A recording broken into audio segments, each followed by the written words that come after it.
Hey everyone, I'm Peter Stories here to guide you today. If you use this video to drift off to sleep, please tap like, hit subscribe, and drop a comment telling me where you're watching from and what time it is there. Now settle in, get cozy, and let yourself relax.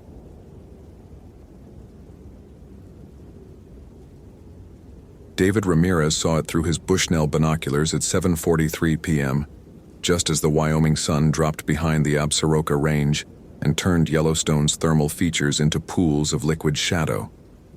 A figure moving across the Norris Geyser Basin, 2 miles distant, silhouetted against the steam rising from Porcelain Basin. The movement was wrong.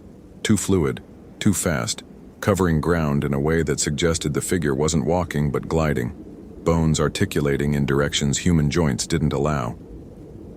David adjusted the focus, his hands unsteady. 3 months into his first season with the National Park Service, and he still got nervous doing basic observation duty. The senior rangers made it look effortless, scanning terrain, identifying hazards, maintaining situational awareness across vast distances. David felt like he was perpetually catching up, always one step behind where he should be. The figure crossed a boardwalk section that David knew was at least 300 yards long. It covered the distance in what looked like seconds, moving with that impossible fluidity. Through the binoculars, David could make out details that made his breath catch. The figure was skeletal, not thin but actually composed of bone, visible ribs and exposed skull, moving independently of any flesh that should connect them. David lowered the binoculars, blinked hard, raised them again. The figure was gone. Just empty boardwalk and rising steam and the last red light of sunset turning everything the color of old blood. "You see something?"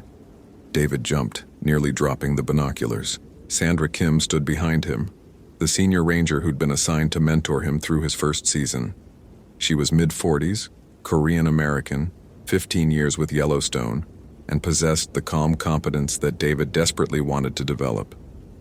"I thought I saw someone out on the Norris boardwalk," David said, hating how his voice wavered.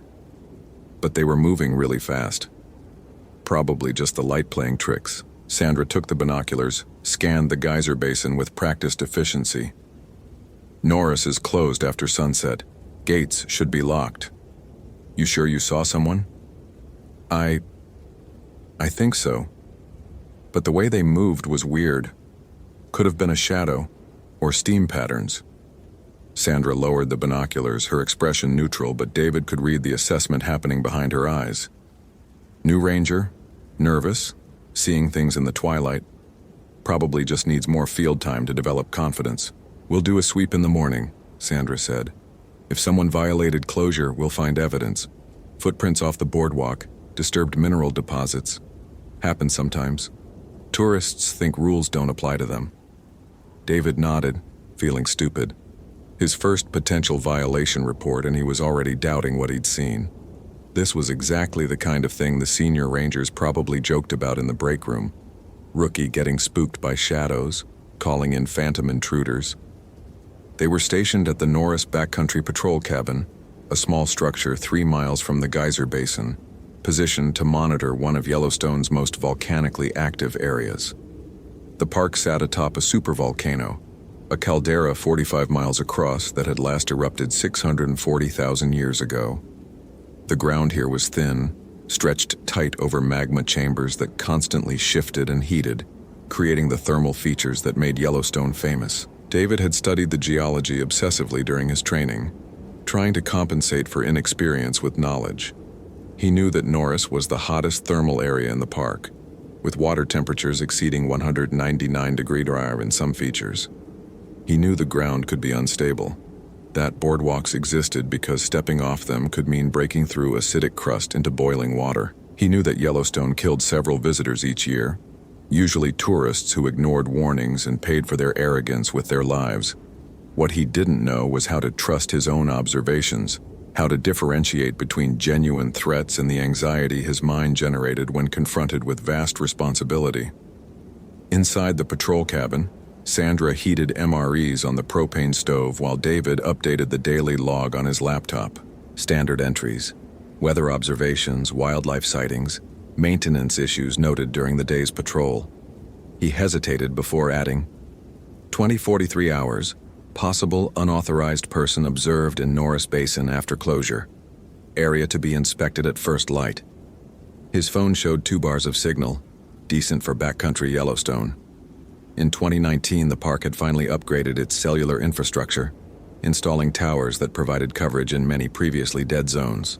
David pulled up the Yellowstone thermal monitoring app, checking real-time data from sensors throughout Norris. Ground temperatures were elevated, which was normal. Seismic activity showed the usual micro-earthquakes that happened constantly as the caldera breathed. Nothing anomalous. Except the temperature readings from Porcelain Basin were spiking. Several sensors showing increases of 15 to 20 degrees in the past hour. Not dangerous levels, but unusual for the time of day when thermal features typically cooled slightly. Sandra, look at this.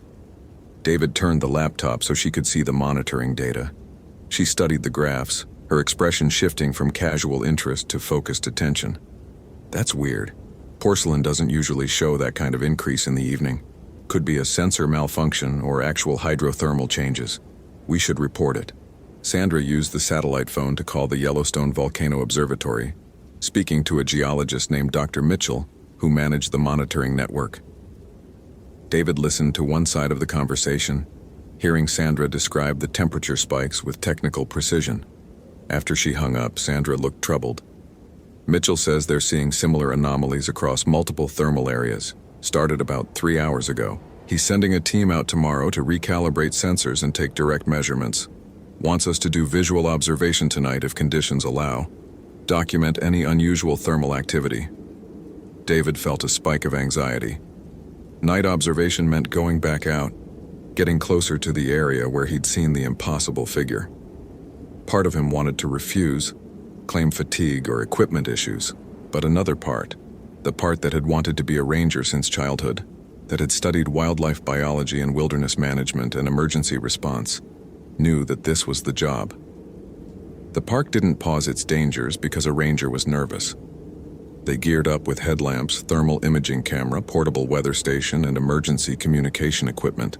Sandra carried a Glock 21, standard NPS issue. David had qualified with the weapon during training but still felt uncomfortable carrying it, hyper-aware of the weight on his hip. The walk to Norris took 40 minutes through darkness that felt absolute. Yellowstone at night existed in a void of light pollution, the sky exploding with stars that David's suburban California childhood had never prepared him for. The Milky Way stretched overhead like a river of light, beautiful and somehow oppressive in its vastness, its reminder of how small human concerns were against cosmic scales. They reached the Norris parking area at 9:15 p.m. The gates were indeed locked, but Sandra had keys for park infrastructure. She opened the barrier and they proceeded onto the boardwalk system, their headlamps cutting narrow tunnels through the darkness. The thermal features transformed at night. During the day, they were geological curiosities, colorful hot springs, steaming vents, bubbling mud pots. At night, they became something primordial. Steam rose in ghostly columns. The sound of boiling water echoed across empty basins. The smell of sulfur hung thick in the air, that distinctive rotten egg odor of hydrogen sulfide gas escaping from deep within the earth. David's headlamp caught movement, just a shape in the darkness beyond his light's reach. He froze, heart hammering. What? Sandra's voice was calm, ready. Something moved, over by Steamboat Geyser. Sandra swept her light across the indicated area, nothing visible. She pulled out the thermal imaging camera, scanning the darkness. The screen showed hot spots, thermal features glowing white and yellow against the cool night, but no human heat signatures.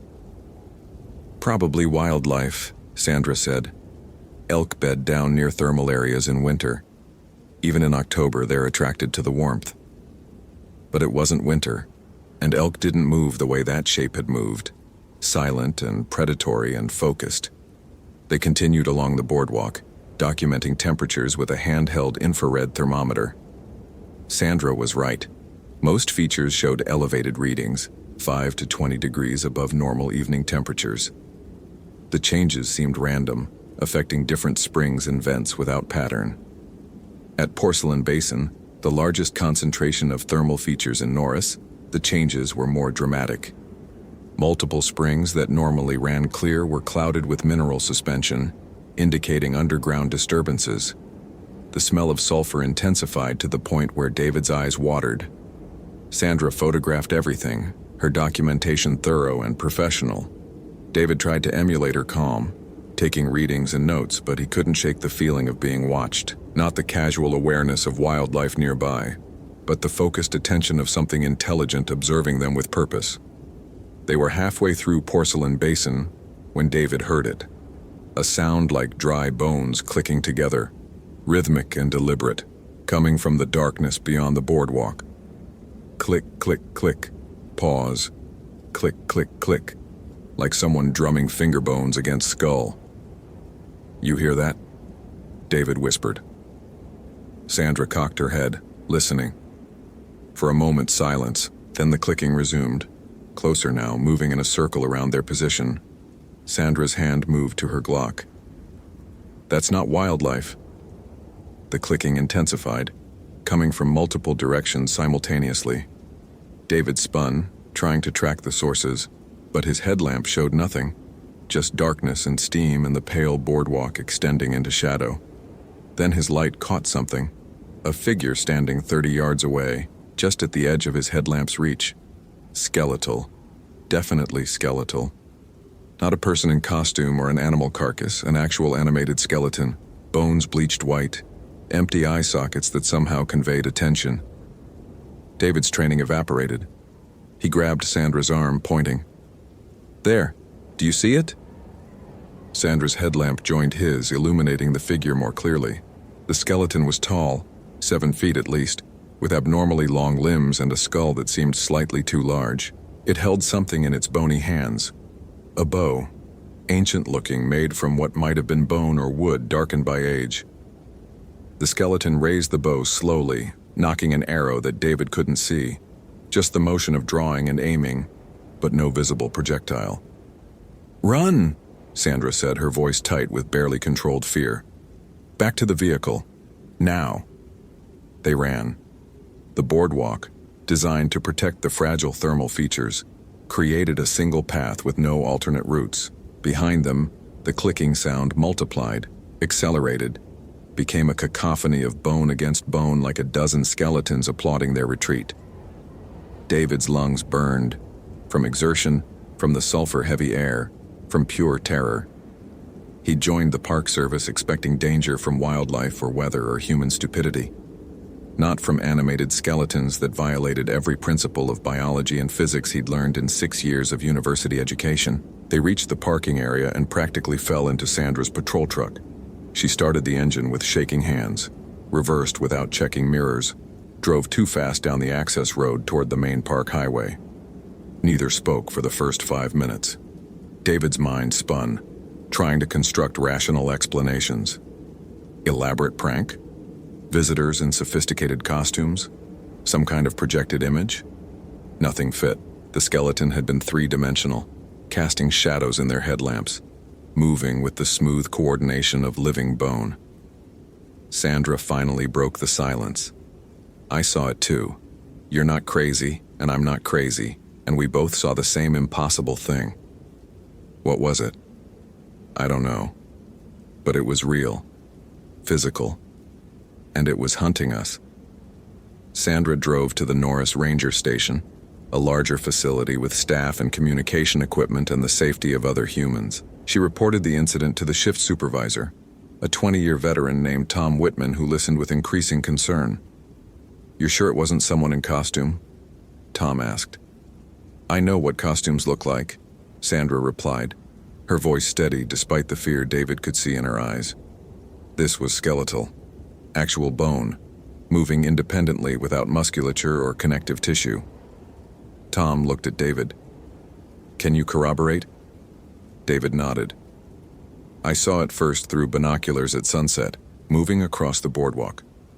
Then we encountered it again during the thermal survey. It had a bow. It was aiming at us." Tom pulled up the park's incident database, typing quickly. After a minute, he turned the monitor so they could see. We've had 3 missing person reports in the Norris area over the past 15 years. All hikers, all disappeared at night, all near thermal features. One body was eventually recovered. Sophia Carr, 29, from Colorado, found in 2017, 3 days after she was reported missing.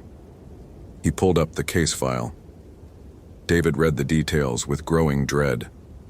Sophia Carr had been an experienced hiker, properly equipped, hiking alone on a permitted backcountry trail that passed near Norris. She'd checked in via satellite phone at 6 p.m., reporting normal conditions. By morning, she'd missed her scheduled check-in. Search and rescue found her body 2 days later, a mile off trail, in an area of unstable thermal ground. The autopsy photos were clinical but horrifying. Multiple puncture wounds across her torso, arranged in patterns that suggested projectiles rather than animal bites. But no projectiles had been found, no arrows or bullets recovered from the body. The wounds had penetrated deep, damaging internal organs with precision that seemed almost surgical. Most disturbing was the final detail. Sophia Carr's liver was missing, removed with such care that the surrounding tissue showed minimal damage, as if excised by an expert surgeon. No explanation had been offered in the official report, though speculation ranged from animal scavenging to unknown human predation. Jesus, Sandra whispered. Those wounds match what that thing would cause. Arrows we couldn't see. Tom looked between them, clearly struggling with what to believe. I'm calling this interregional, and we're closing Norris until we can sweep the area in daylight with a full team. Whatever you saw, prank, costume, or... He trailed off, unable to articulate the alternative. David felt simultaneously vindicated and terrified. He hadn't imagined it. But that meant the skeleton was real, which opened questions that shattered his understanding of reality. They spent the night at the ranger station, neither David nor Sandra willing to return to the isolated patrol cabin. Tom assigned 2 rangers to guard duty, which felt simultaneously absurd and necessary. What would guns do against animated bones? But human presence felt safer than isolation. David couldn't sleep. He pulled out his phone, searching for information about skeletal creatures and folklore. Most results were Halloween decorations and Day of the Dead imagery. But deeper searching found references to Native American traditions, specifically Ojibwe stories about Baycock. The Baycock was described as a skeletal spirit, the ghost of a warrior who refused to accept death. It hunted at night with a bow that fired invisible arrows, killing from a distance. The Baycock consumed the livers of its victims, drawn to the organ that the Ojibwe considered the seat of courage. It made sounds like rattling bones, announced its presence with clicking that preceded attacks. David read with mounting recognition.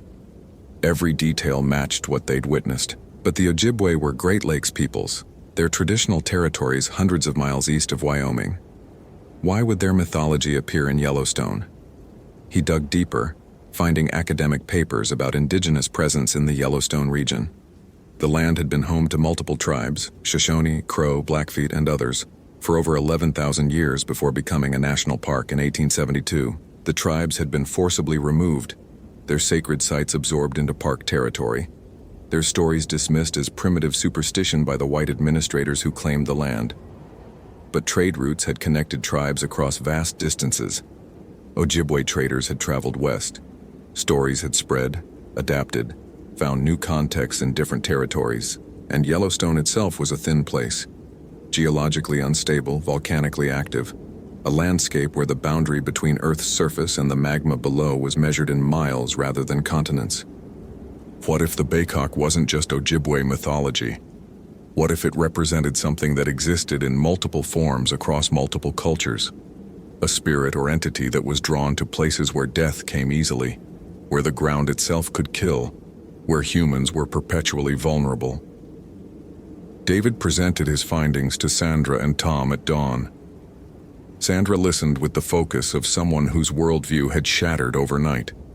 Tom remained skeptical, but couldn't dismiss the correlation between the folklore and what they'd witnessed.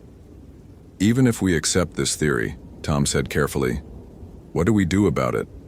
How do you fight a skeleton spirit with invisible arrows? David pulled up more information. Traditional protections varied by culture. Some sources mention tobacco offerings, others suggest specific chants or rituals. But the most consistent element is fire. Most skeletal spirits in various mythologies are vulnerable to fire. It's the only thing that can permanently destroy bone. So we're supposed to what? Burn it? Sandra asked. Assuming we can even find it during daylight? We don't have to find it, David said quietly. It'll find us. The Baycock hunted Sophia Carr. If the pattern holds, it's territorial. It hunts in its claimed area. We go back to Norris, and it'll come. That's insane, Tom said. I'm not authorizing rangers to hunt a supernatural entity based on folklore research by a 3-month rookie. Then what? David heard the frustration in his own voice. We close Norris indefinitely? How do we explain that to visitors? What happens when it moves to a different area, starts hunting elsewhere in the park? The argument continued through breakfast, but David could see Tom's resistance weakening. The reality was that something had killed Sophia Carr with impossible weapons, and now it was still out there, still hunting. Doing nothing meant accepting future deaths. By 10 a.m., they'd assembled a team. David, Sandra, Tom, and 2 other rangers, Lisa Hoffman and Stephen Torres, both veterans with extensive backcountry experience. They carried unusual equipment, thermal imaging, motion sensors, and 4 road flares each. Not ideal for fighting supernatural entities, but the closest thing to portable sustained fire they could justify from park supplies. The plan was simple to the point of stupidity. Return to Porcelain Basin, set up observation positions, wait for the Baycock to appear, then attempt to drive it off or destroy it with fire. If things went wrong, they'd retreat and call for more resources, though what resources could address an animated skeleton was unclear. They reached Norris at 11 a.m. Daylight made the area look normal, boardwalks winding between colorful thermal features, steam rising lazily in the morning sun, tourists snapping photos and reading interpretive signs. The normalcy felt like a lie. Tom cleared the area, citing increased thermal activity as justification for temporary closure. It wasn't entirely false. The temperature anomalies persisted, multiple features showing readings above normal parameters. By 2 p.m., the area was empty, except for their team. They positioned themselves at strategic points around Porcelain Basin, maintaining radio contact, documenting everything with handheld cameras. David occupied a position near Steamboat Geyser, the world's tallest active geyser, currently in a quiet phase between eruptions. His assigned sector included a boardwalk junction and 3 major hot springs. The isolation, even knowing 4 other rangers were nearby, felt absolute. Hours passed. The sun tracked across the sky. David's initial adrenaline faded into tedium, that dangerous state where attention wandered despite the potential threat. At 5:47 p.m., Lisa's voice crackled over the radio. I've got movement. Southwest corner, near Aquinas Geyser. Something's disturbing the steam patterns. David scanned his sector, seeing nothing unusual. Through his binoculars, he could just make out Lisa's position 300 yards away. Her body language read as tense, alert, tracking something he couldn't see from his angle. Then the clicking started. Faint at first, growing louder. That distinctive sound of bone on bone, rhythmic and deliberate. It's here, Sandra's voice, tight with controlled fear. I can hear it, but can't see it. David swept his binoculars across the thermal basin. The afternoon light created stark shadows, steam columns that obscured sightlines. Perfect hunting conditions for something that moved silently and attacked from a distance. A shape materialized near the boardwalk between David's position and Lisa's. The Baycock, fully visible in daylight, even more terrifying than the glimpses they'd caught at night. 7 feet tall, skeletal limbs that moved with fluid grace. Bones bleached so white they seemed to glow against the darker ground. It carried the bow, ancient wood or bone shaped by hands long dead. The skeleton turned its skull toward David's position. Empty eye sockets somehow conveyed intelligence, recognition, intent. David keyed his radio with shaking hands. I have visual. It's between positions 2 and 4. Moving. Shit. It's moving toward Lisa. The baycock raised its bow, drawing back on a string David could barely see, knocking an arrow that existed more as concept than physical object. "Lisa, take cover!" David was already moving, abandoning his position, running along the boardwalk toward where the skeleton threatened his colleague. The baycock released. David saw the motion, saw Lisa drop behind a protective boulder, heard her scream as something impacted the rock with force that sent stone chips flying. An invisible arrow, solid enough to damage stone, carrying kinetic energy that would tear through human flesh.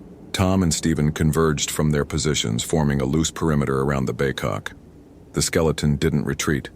It turned in a slow circle, skull tracking each ranger, calculating range and threat level.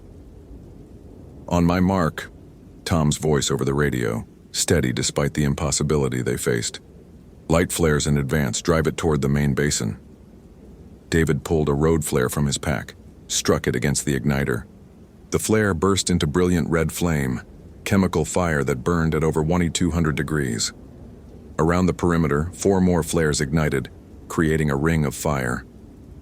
The baycock reacted. For the first time, it showed something like emotion.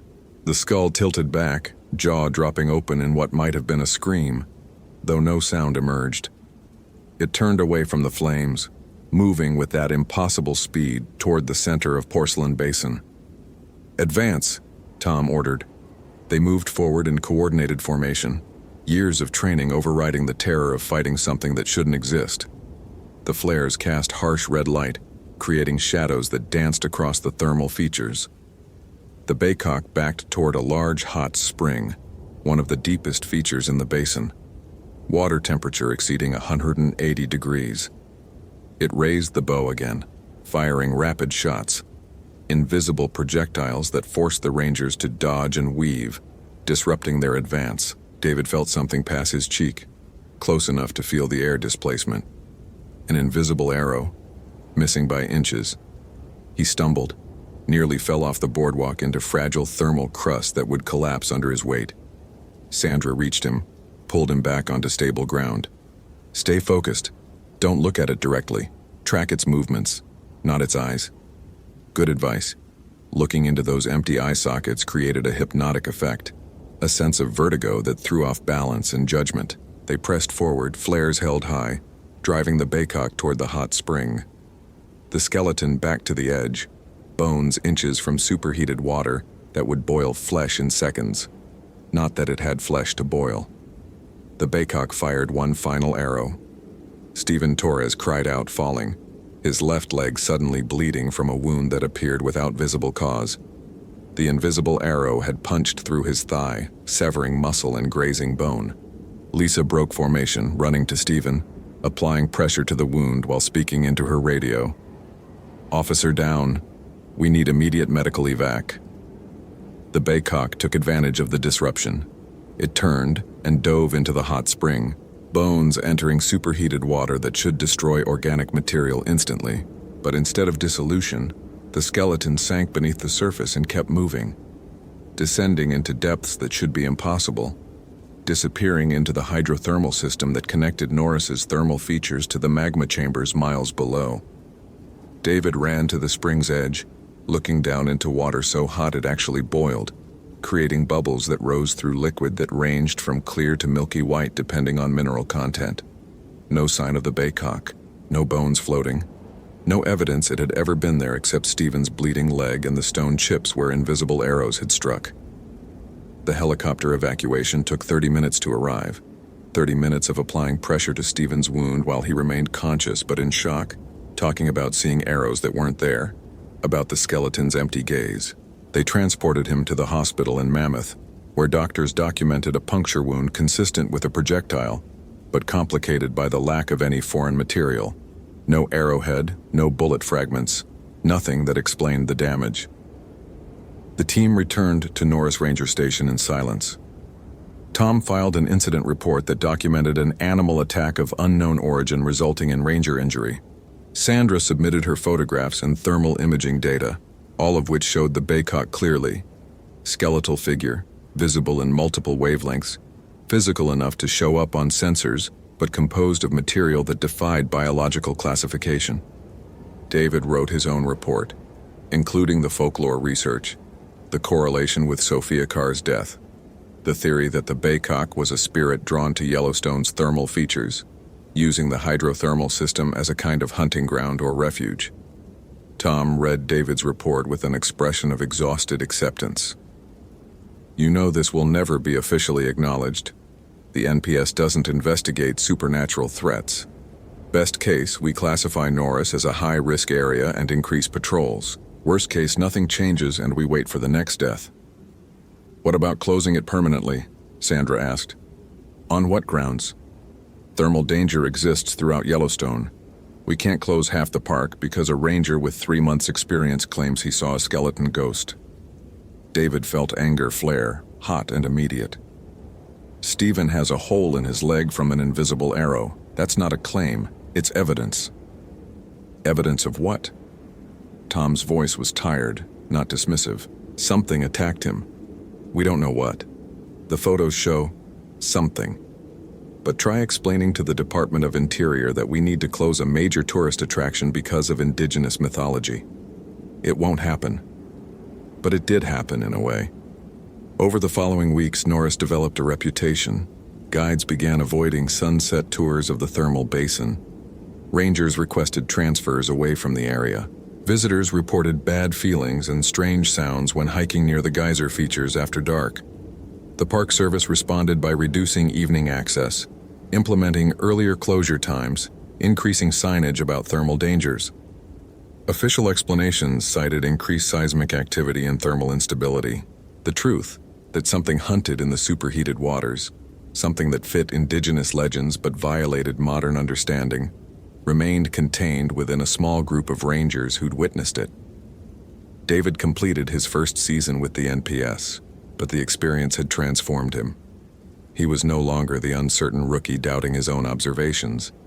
He'd seen something impossible, fought it alongside colleagues, survived when Stephen nearly hadn't. In December, David received a letter from an anthropology professor at the University of Montana named Dr. Etta Brown Bear. She'd heard about the Norris incident through unofficial channels. The NPS network talked despite official silence, and wanted to discuss the Baycock sighting. They met at a coffee shop in Bozeman.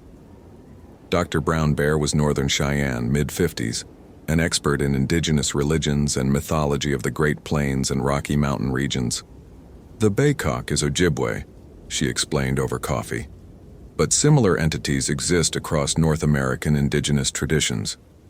The Shoshone, who consider Yellowstone sacred territory, have their own stories about spirits that hunt near thermal features. They call them Ninimbi, Deathwalkers. Different name, same concept. Skeletal guardians that protect places where the boundary between life and death is thin." "Guardians?" David asked. "It killed someone. It tried to kill us. From the spirit's perspective, you were intruders.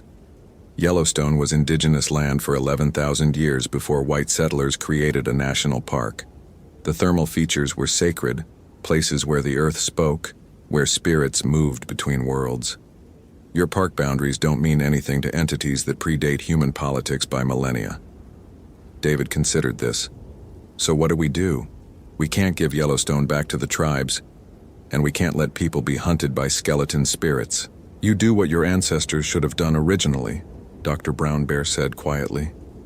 "Acknowledge the land's original inhabitants. Recognize that some places require respect beyond scientific management. Learn the protocols that indigenous peoples developed over thousands of years of coexistence with these entities." She provided David with contact information for Shoshone tribal elders, people who might be willing to share traditional knowledge about managing spiritual threats in Yellowstone. Some agreed to meet, others declined, understandably skeptical of the NPS that had displaced their ancestors seeking guidance only after rangers had been injured. David spent his off-season learning, listening, trying to understand perspectives that his education had systematically erased. He learned about tobacco offerings, about prayers spoken in Shoshone that requested permission before entering sacred areas, about the importance of approaching thermal features with humility rather than entitlement. When he returned to Yellowstone for the 2020 season, a season that would be disrupted by pandemic closures, but that's another story, David carried knowledge that wasn't in any NPS training manual. He taught willing colleagues about indigenous protocols, about treating the park as living territory rather than managed landscape, about recognizing that rangers were guests in spaces with rules older than their institutions. The Baycock wasn't seen again, or at least not reported officially, but Norris Geyser Basin maintained its reputation.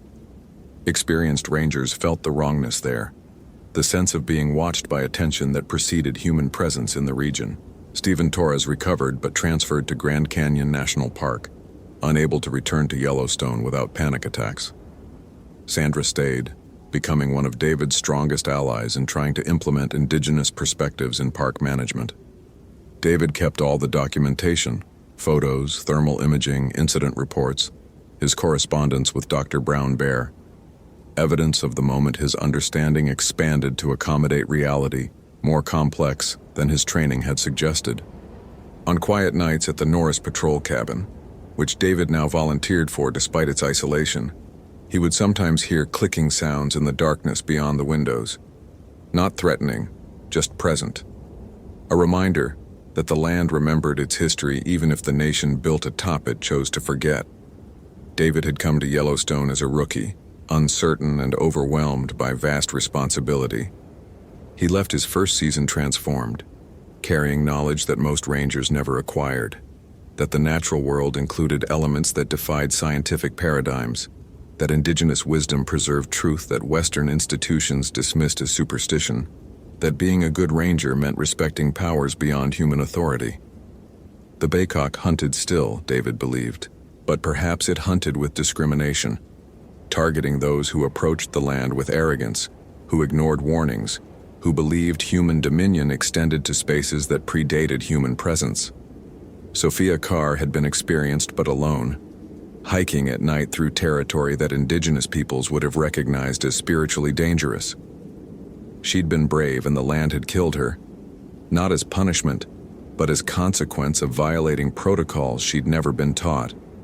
David worked to change that. He pushed for indigenous consultation in park management, for educational materials that acknowledged the land's spiritual dimensions, for training that prepared rangers to encounter more than wildlife and weather. Most of his colleagues thought he'd gone native, become too sympathetic to indigenous perspectives, lost objectivity. But the ones who'd been at Norris that day understood. They'd seen the Baycock. They'd felt invisible arrows pass close enough to kill. They knew that the world contained more than their training acknowledged. And on October evenings, when David conducted sunset patrols near thermal features, he carried tobacco wrapped in red cloth, a traditional offering. Before approaching hot springs and geysers, he spoke quiet words in broken Shoshone, requesting permission, acknowledging that he walked as a guest in territory that remembered when his people were invaders. Sometimes the clicking sounds came, sometimes they didn't. David learned to interpret the difference, when he was tolerated, when he was warned, when he needed to retreat. The NPS never officially acknowledged the supernatural, but policies changed slowly. More indigenous consultation, more respect for traditional knowledge, more recognition that managing wilderness meant understanding it included dimensions beyond scientific measurement. David Ramirez had joined the Park Service wanting to protect nature. He learned that nature included forces that protected themselves, that his role was less guardian than negotiator, less authority than guest in territories with histories deeper than his nation's entire existence. And in Norris Geyser Basin, where superheated water rose from magma chambers miles below, where the Earth's thin crust trembled with volcanic pressure, where a skeletal guardian hunted those who forgot their place in the old order of things, there David learned humility. The Baycock was still there, would always be there, and David had made peace with that, understanding finally that some mysteries didn't require solving, only respecting. Hope you felt genuine terror. If you appreciate authentic horror rooted in real folklore, consider following for more stories. Which moment scared you most? Share your theory about what happened.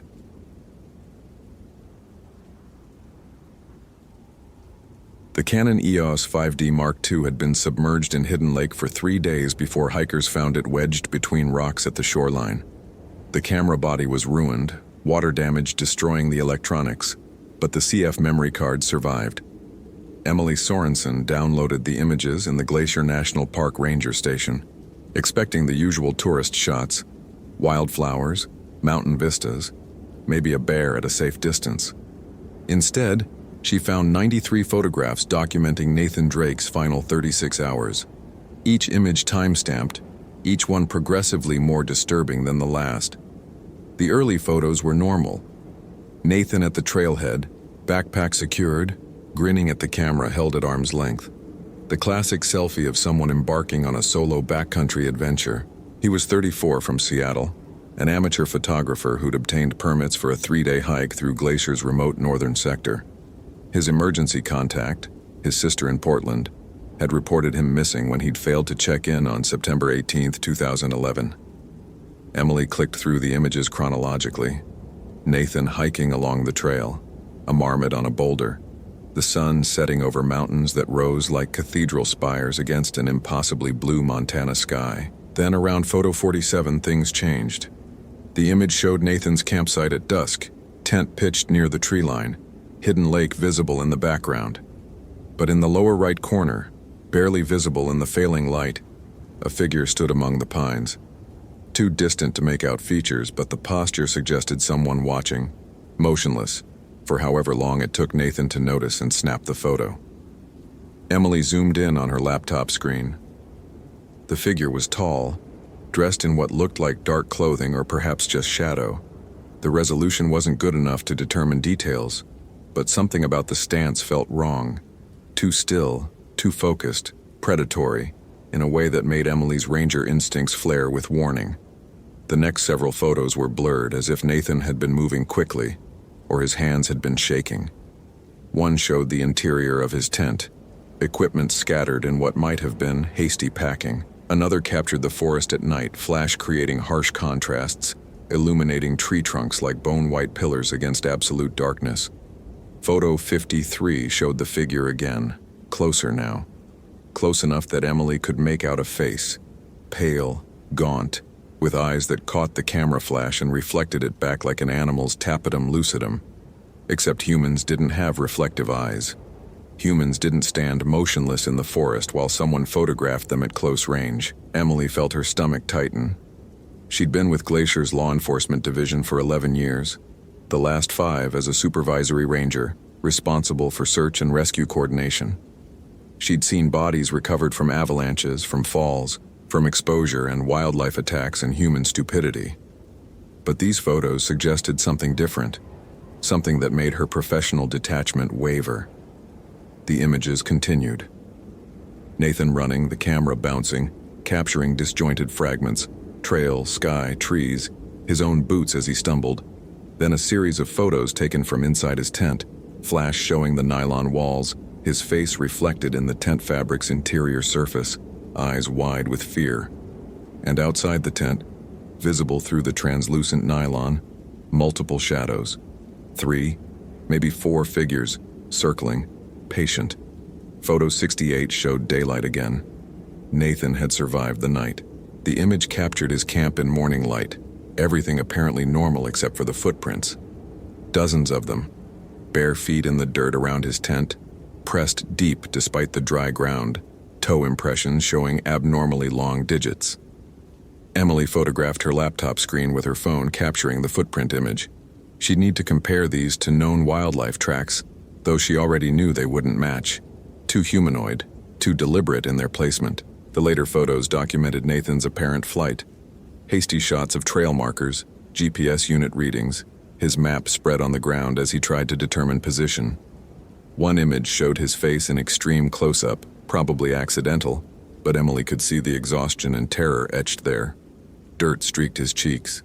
His eyes showed that 1,000-yard stare of someone pushed past normal stress into regions where the mind began protecting itself through dissociation. Photo 84 showed the figure in full daylight.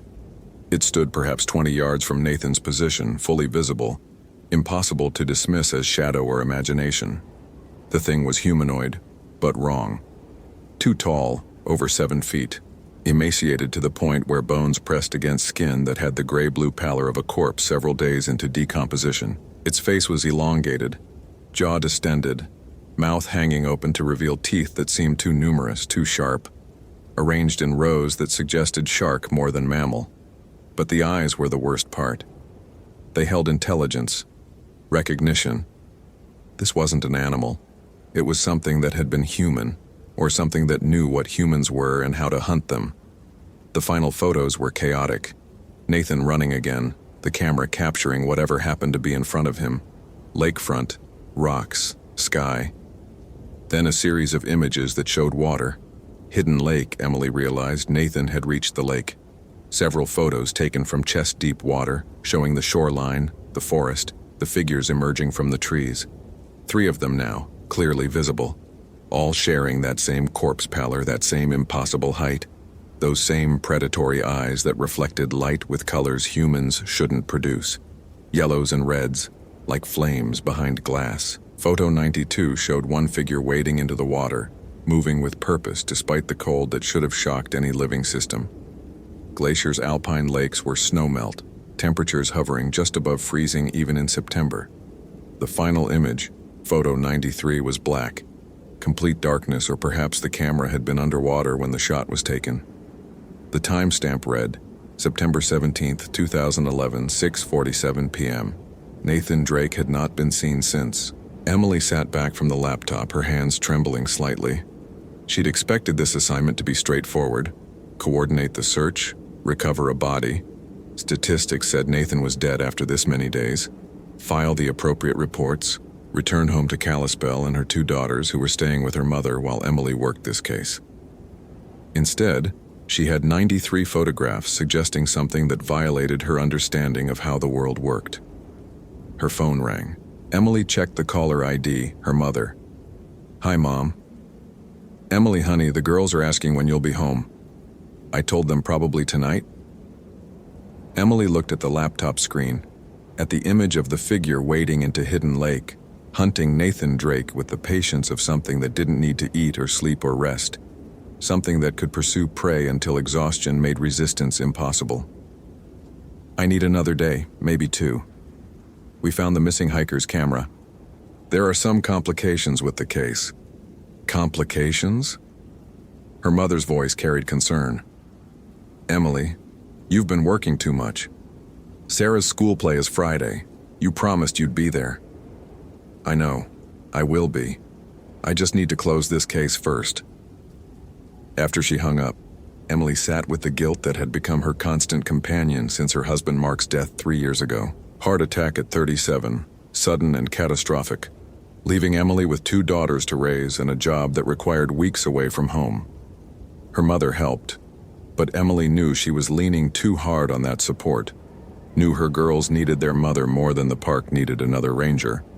But she also knew that if she walked away from this case, if she filed a report claiming Nathan Drake died from exposure or animal attack, she would be lying. And lies in official reports meant the next person who encountered these things would be unprepared, endangered by Emily's choice to prioritize comfort over truth. Emily copied all 93 photos to an encrypted drive, then began researching. The figures in the images didn't match any known wildlife. Bears, moose, elk. She knew their profiles intimately. These were bipedal, intelligent, hunting with coordination that suggested planning rather than instinct. She pulled up historical records for the Hidden Lake area. 3 disappearances in the past 20 years, all solo hikers, all in September or October. 2 bodies had been recovered, one from the lake, one from a rockfall area a mile north. The 3rd person, a woman named Catherine Chen from Vancouver, had never been found despite extensive searches. Emily felt ice crystallize in her chest. The prohibited name. Not Sarah Chen, but Catherine Chen.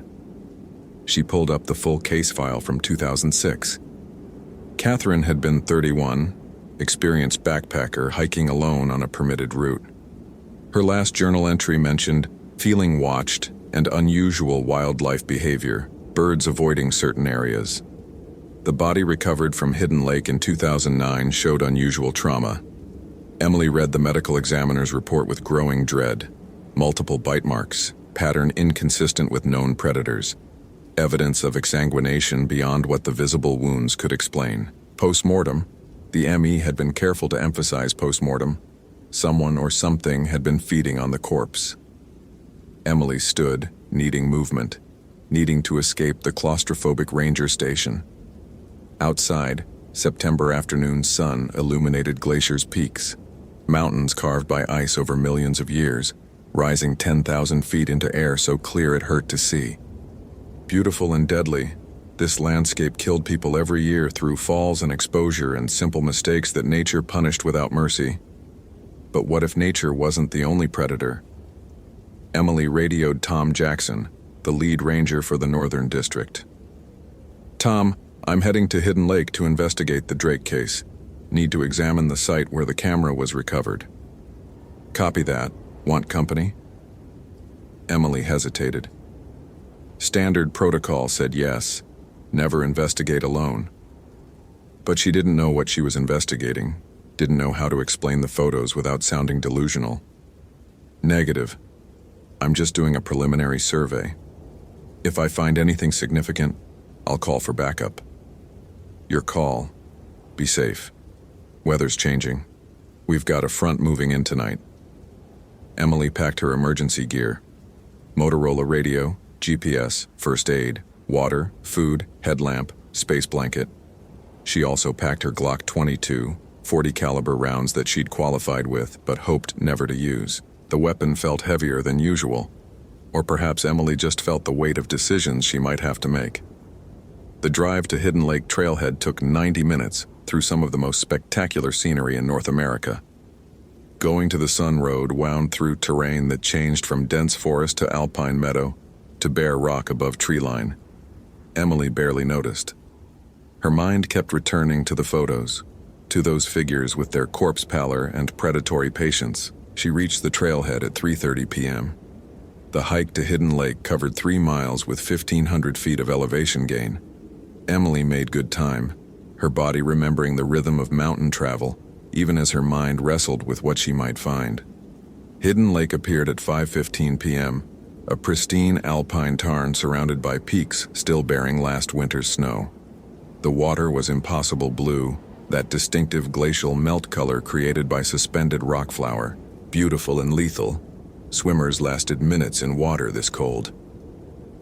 Emily found the spot where hikers had recovered Nathan's camera, marked with survey tape by the initial search team. She photographed everything: the rock placement, the shoreline features, the sight lines to and from the location. Then she noticed the camp. Nathan's tent still stood 50 yards back from the lake, partially collapsed but intact. The search team had missed it, focused on the water where the camera had been found. Emily approached carefully, documenting with photographs, looking for evidence that might explain what had happened. The tent's interior showed signs of hasty abandonment. Nathan's sleeping bag lay half unzipped. His cookware sat unused. Most telling was the journal, water damaged but partially legible. Emily photographed each page, reading entries that tracked Nathan's growing fear. The first night's entry was routine. Great campsite. Hidden Lake is even more beautiful than photos. Saw what might have been a wolf in the distance, but it didn't approach. The second night. Something circled my tent last night. Not a bear, the sounds were wrong. Bipedal, I think. In the morning, found footprints, but they don't match any track guide I have. Considering packing up early, but don't want to admit I'm spooked. The final entry, written in handwriting that deteriorated into barely legible scrawl. They're not animals. 3 of them. They watch me during the day from the tree line. At night, they come closer. They don't communicate, but I can tell they're coordinating, planning. I'm going to try to reach the lake, maybe swim to the far shore. They don't like water. Yesterday, one of them stopped at the edge. If I can. The entry ended mid-sentence, ink trailing off as if Nathan had been interrupted or had fled while writing. Emily stood in the abandoned camp as afternoon light angled toward evening, reading the journal while fighting the urge to run. Nathan Drake had documented his stalking, recorded his fear, identified patterns in his predator's behavior. And then he'd attempted escape via the lake. which explained the underwater photos.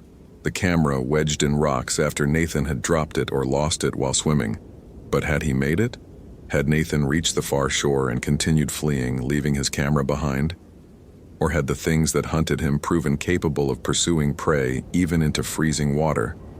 Emily radioed the station. "Tom, I've located Drake's campsite. Tent is still standing. Found his journal. He describes being stalked by something he identified as bipedal, multiple entities, hunting in coordination." Static, then Tom's voice. "Stalked by what? Bears?" "Negative. His description doesn't match any known wildlife. I'm going to search the far shore of the lake, see if I can pick up his trail." "Emily, the weather front is moving faster than predicted. You've got maybe 90 minutes before it hits. That's not enough time for a thorough search." Emily looked at the sky. Clouds were building over the western peaks, the kind of rapid formation that preceded Montana's violent autumn storms. Tom was right. Protocol said return to lower elevation before weather threatened safety. But protocol also said don't leave missing persons cases unsolved when evidence was available. And Emily kept thinking about her daughters, kept imagining if one of them went missing and the investigating ranger gave up because of bad weather. "I'll be quick. Just want to check the obvious routes from the lake." She began working around Hidden Lake's perimeter, searching for tracks, disturbed vegetation, anything suggesting Nathan had emerged from the water. The shoreline was mostly rock, making tracking difficult, but Emily had years of experience reading landscapes. Halfway around the lake, she found blood. Just a few drops on granite, already dried to rust brown. The pattern suggested someone had paused here, dripping from wounds, before continuing into the forest. Emily followed the trail, marking her route with orange survey tape, maintaining radio contact with the station. The blood led up a steep slope, away from the lake, into dense pine forest, where afternoon light died into premature twilight. She found Nathan's body at 6:30 p.m., just as the first raindrops began falling. He lay in a small clearing, curled on his side, arms wrapped around his torso as if he'd died, trying to hold himself together. Emily approached with professional detachment, documenting the scene with photographs, noting position and condition. The cause of death was immediately apparent: massive trauma to the throat, tissue torn away with violence that suggested animal attack. But the wound pattern was wrong. Too precise, almost surgical in places, as if whatever killed Nathan had known exactly where to bite to sever the carotid artery with minimal damage to surrounding structures. More disturbing were the secondary wounds, bite marks along his arms and legs, each showing the same surgical precision.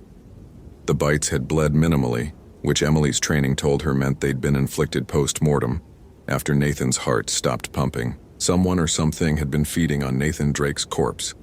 Emily keyed her radio. "Tom, I've found him. Nathan Drake is deceased, requesting immediate backup and medical examiner transport." "Copy that. What's the cause of death?"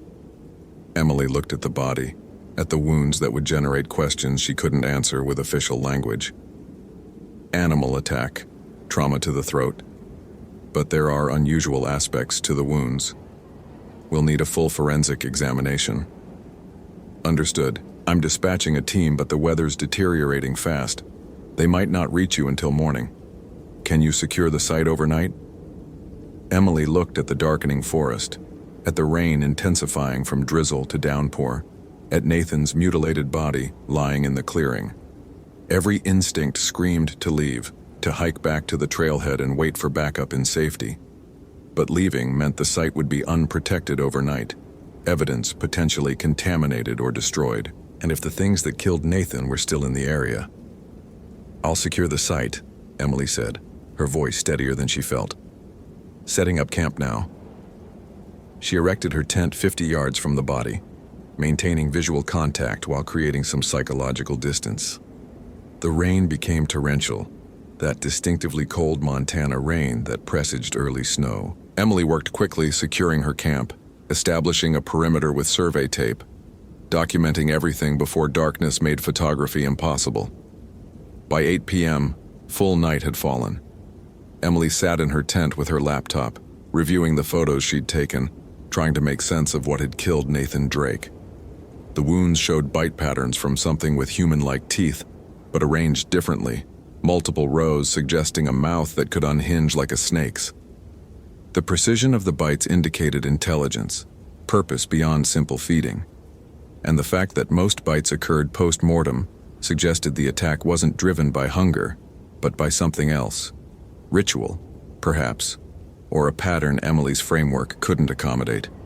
She pulled up research files, searching for any folklore that matched what she'd observed. The figures in Nathan's photos, corpse pale, unnaturally tall, moving with predatory coordination, didn't match Native American traditions she was familiar with. Blackfeet stories mentioned dangerous spirits, but nothing quite like this. Emily expanded her search, looking at European folklore. Eastern European, specifically, where traditions of revenants and vampiric entities were documented across multiple cultures. She found it in Romanian mythology. Strigoi. The descriptions matched almost perfectly. Strigoi were undead beings that returned after death, maintaining their intelligence and personality, but transformed into something predatory. They drank blood but could also consume flesh. They moved at night, but weren't destroyed by daylight, just made weaker. They hunted alone or in groups, showing coordination that suggested retained human cognitive ability, most relevant to Emily's situation. Strigoi were territorial, claiming areas and defending them against intruders. They could be destroyed by fire, decapitation, or stake through the heart. Traditional methods, Emily noted with grim amusement, that ranger training didn't cover. But why would Romanian folklore appear in Montana? Emily dug deeper, finding information about Romanian immigration to North America in the late 19th and early 20th centuries. Small communities had established themselves throughout the Mountain West, drawn by mining opportunities and landscape that reminded them of the Carpathians. A specific detail caught Emily's attention. Romanian miners had worked in Glaciers region before the national park was established in 1910. Several had died in mining accidents, buried in unmarked graves when the mines closed and populations dispersed. Emily pulled up geological surveys, overlaying them with historical mining claims. Hidden Lake sat directly above a network of abandoned mine tunnels, sealed decades ago, forgotten except in historical records that nobody consulted anymore. Her radio crackled. Emily grabbed it, expecting Tom with an update on the backup team. Instead, she heard breathing. Slow, deliberate, amplified by the radio's speakers. Not electronic interference, actual respiration, transmitted from somewhere close enough to access her frequency. "Who is this?" Emily demanded, her hand moving to her Glock. The breathing continued for 10 seconds, then a voice, layered, wrong, like multiple speakers talking slightly out of sync. "You found him." Emily's professional calm shattered. "Identify yourself. This is an emergency frequency.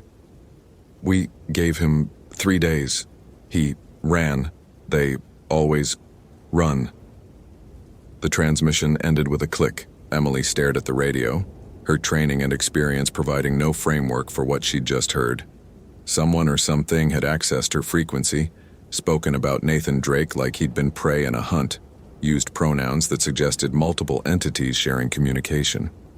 Emily grabbed her Glock, turned on her headlamp, unzipped her tent. The rain had stopped, replaced by absolute silence. No wind, no animal sounds, nothing but the sound of her own breathing amplified by fear. Her headlamp beam cut through darkness, illuminating trees and rain-wet rocks and nothing else. Emily scanned the perimeter, looking for the figures from Nathan's photos, seeing only forest. Then her light caught eyes. Yellow-red, reflecting like an animal's but positioned 7 feet off the ground. Too high, too human in spacing and orientation. Emily aimed her Glock, the weapon feeling pathetic against something that had killed Nathan Drake with surgical precision. "Glacier National Park law enforcement. Identify yourself." The eyes moved, circling her position. Other eyes appeared, 3 pairs total, surrounding her camp. One of them spoke, that same layered voice she'd heard on the radio. "You have family. 2 daughters, Sarah And Emma. Emily felt her breath stop. Her daughter's names in that inhuman voice. Proof that whatever these things were, they'd been watching her, learning about her, preparing the same hunt that had killed Nathan Drake. Stay away from them, Emily managed, her voice raw with terror and rage. Stay here. You came to us. Just like Drake. The figures moved closer, entering the range of Emily's headlamp. She saw them clearly now, 3 entities matching Nathan's photographs exactly. Corpse pallor, elongated features, mouths that opened too wide. But the intelligence in their eyes was unmistakable. These weren't mindless undead. They were aware, calculating, hunting with purpose refined over decades or centuries. "I'm a federal law enforcement officer," Emily said, knowing how absurd it sounded, how meaningless human authority was to things that existed outside human frameworks. "Leave now, or I will use lethal force." The lead figure tilted its head, studying Emily like an entomologist might examine a pinned insect. "Bullets won't stop us. We've been shot before." It moved its hand, indicating its torso. Emily's headlamp caught evidence. Old wounds, bullet holes that had healed imperfectly, leaving puckered scar tissue across gray-blue skin. Fire works. Wood through heart works. But you have no fire. And you're alone. The truth of that hit Emily like cold water. She was alone, miles from backup, armed with weapons that these things claimed were useless. Her radio was compromised. They could access her frequency, which meant calling for help might just inform them about response team movements. But Emily had something the Strigoi didn't expect. She wasn't Nathan Drake. She wasn't a civilian, unfamiliar with backcountry survival and emergency protocols. She was a ranger with 11 years of experience, a mother with 2 daughters who needed her, and a woman who'd survived her husband's death and built a life from the ruins. She wasn't easy prey. Emily made her decision instantly. She fired 3 shots at the lead Strigoi center mass exactly as training prescribed. The thing staggered but didn't fall, validating its claim that bullets weren't lethal. But the shots created chaos, disruption, surprise. Emily used those seconds to grab her pack and run, abandoning the tent and campsite, fleeing into forest that she knew from years of patrol work. Behind her, the Strigoi's voice echoed through the darkness. "Run." Drake ran, too. Emily ran with desperate purpose, using her headlamp sparingly, navigating by memory and training through forest that wanted to kill her with falls and cliffs and unstable ground. The Strigoi followed, their coordination evident in how they spread out, cutting off escape routes, herding Emily like wolves with a deer. But Emily wasn't heading randomly. She had a destination, the abandoned mining tunnels that geological surveys showed in this area. Old mines had shafts, vertical descents that might be defensible, confined spaces where the Strigoi's numbers wouldn't matter. She found the mine entrance at 11 p.m. A timber-reinforced opening partially collapsed, marked with warning signs about unsafe conditions. Emily squeezed through the gap, descending into darkness that her headlamp barely penetrated. The mine extended deep into the mountain, tunnels branching in multiple directions. Emily moved quickly, leaving survey tape to mark her route, searching for a defensible position. Behind her, she heard the Strigoi entering the mine. Their voices echoed through the passages. Clever, but we know these tunnels. We died here." Emily stopped, that statement rearranging her understanding. The Strigoi weren't random monsters. They were the Romanian miners, the men who died in these tunnels over a century ago, buried in collapses or accidents, their bodies remaining underground while something turned them into predatory revenants. This was their territory, the mine, the forest above, hidden lake, all of it claimed by dead men who'd become something that hunted the living. Emily found a side passage, narrow and deep, ending in a small chamber where collapse had sealed further progress. She positioned herself in the chamber, Glock ready, headlamp extinguished to save battery. In absolute darkness, she waited. The Strigoi approached. Emily could hear them moving through the tunnels, could hear their breathing echoing off stone walls. 3 of them, she reminded herself. 3 against 1 in their territory and darkness that gave them advantage. But Emily had something they might not expect. She pulled out road flares from her emergency kit, struck one against the igniter. The flare burst into brilliant red flame, magnesium burning at temperatures that made the confined space feel instantly hotter. The Strigoi screamed. Not the layered voice they'd used for speech, but pure anguished sound. Animal pain from entities that remembered being human. They retreated from the flare's light, and Emily understood.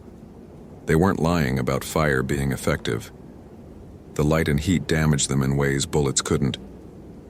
Emily advanced with the flare held high, pushing the Strigoi back through the tunnels. She struck a second flare, then a third, creating a moving perimeter of flame that forced them to retreat. But flares burned for only 15 minutes. Emily had 6 total.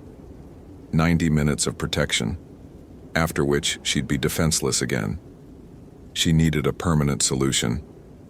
Emily navigated through the mine tunnels, following signs that led toward the main shaft, the vertical descent that had once allowed ore and miners to move between surface and deep workings. If she could reach the surface, could get to open air and daylight. The shaft appeared ahead, a vertical opening with collapsed elevator mechanism and ladder rungs set into stone walls. Emily looked up, seeing stars through the opening 50 feet above, beautiful and distant and representing survival. She began climbing, flares strapped to her pack, Glock holstered. Below, the Strigoi gathered, watching with those yellow-red eyes, waiting. Emily climbed with methodical focus, not looking down, counting rungs, breathing steadily despite exhaustion and terror. 30 feet, 40 feet. She could smell night air, could feel the temperature dropping as she ascended toward the surface. Then a hand grabbed her ankle.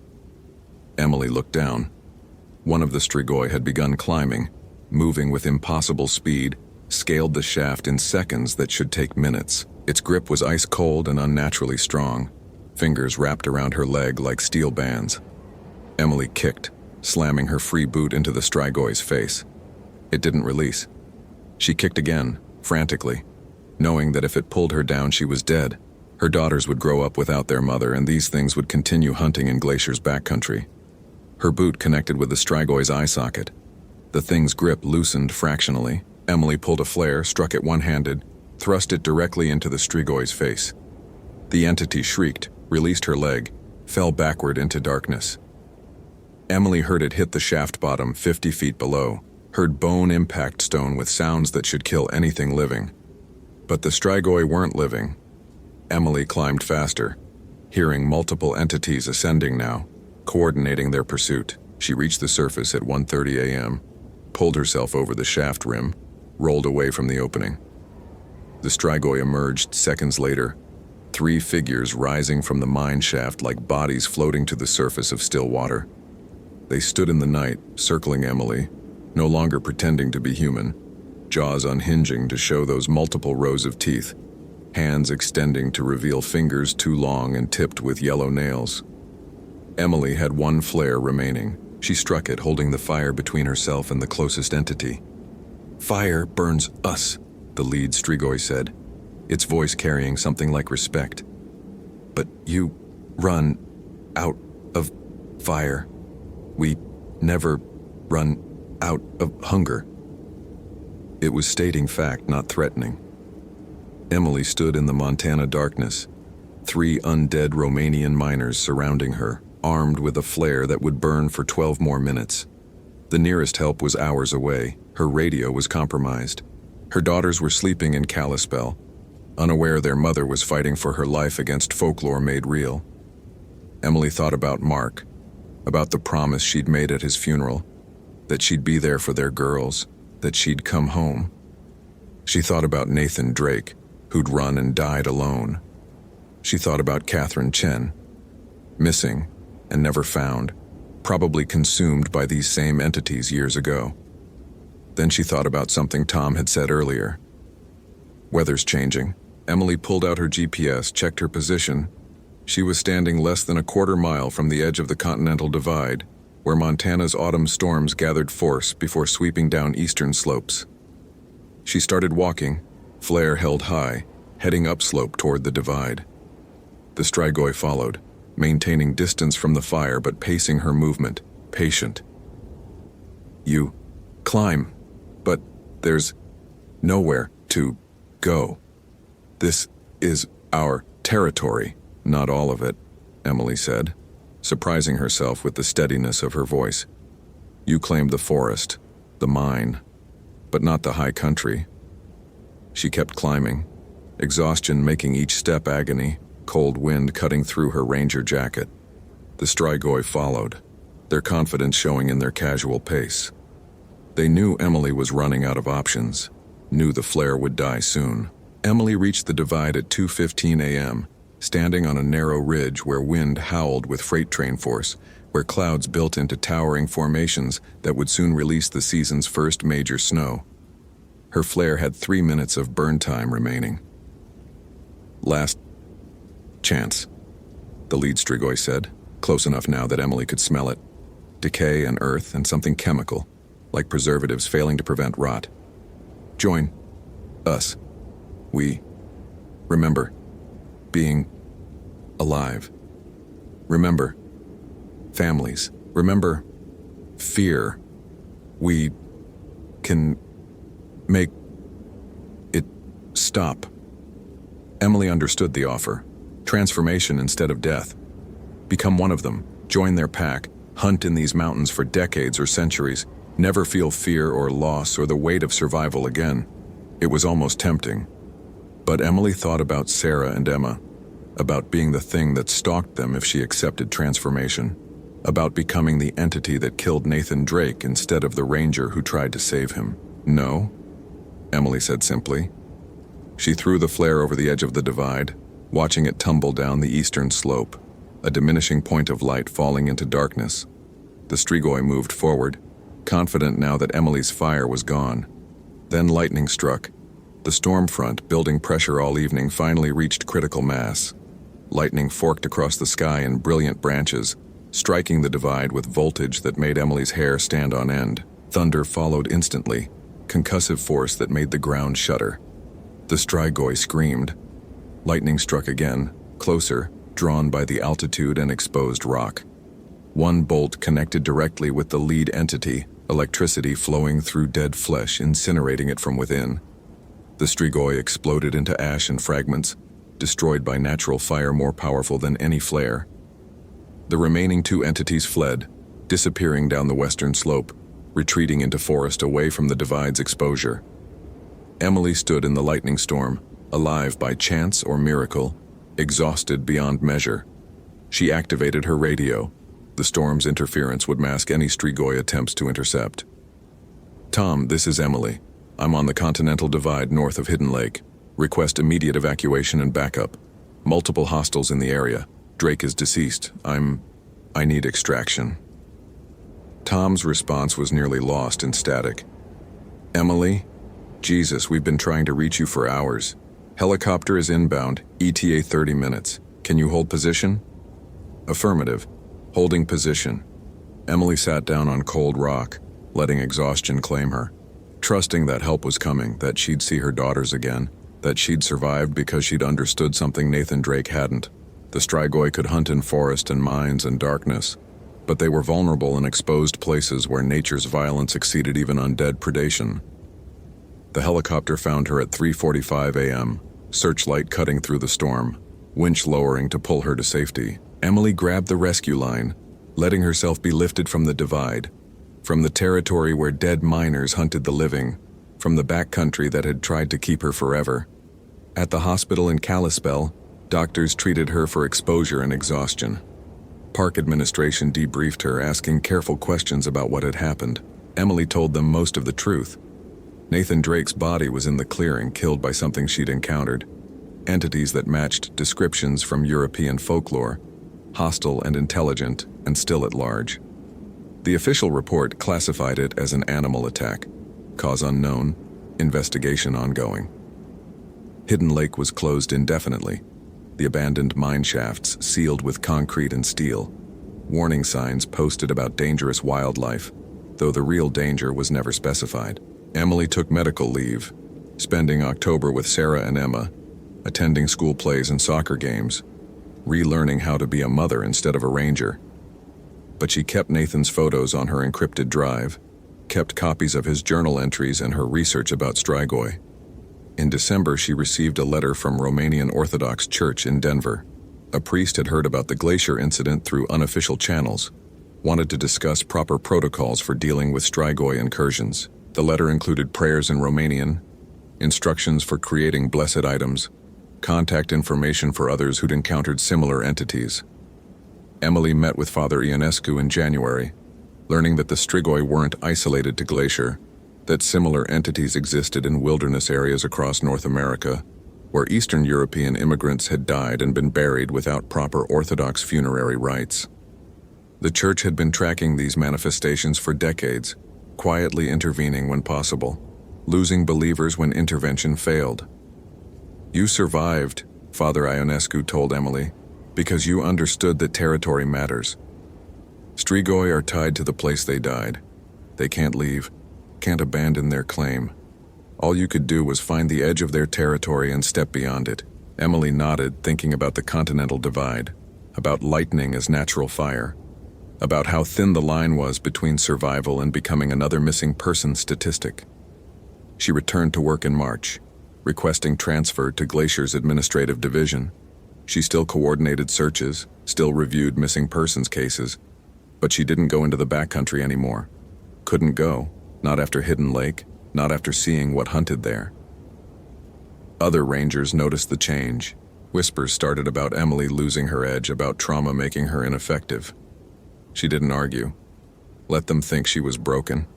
Better that than explaining the truth, that she'd survived by pure chance, that the Strigoi still hunted in the high country, that anyone who disappeared near Hidden Lake was probably dead or worse. On quiet nights, Emily would pull up Nathan's photos, studying the progression from normal vacation shots to evidence of stalking, to documentation of entities that shouldn't exist. She'd made copies for Father Ionescu, for the Orthodox Church's archive of supernatural incidents.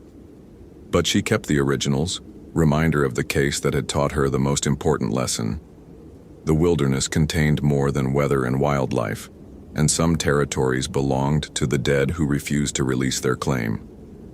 Sarah and Emma grew up with a mother who worked administrative hours, who was always home for dinner, who never missed school events.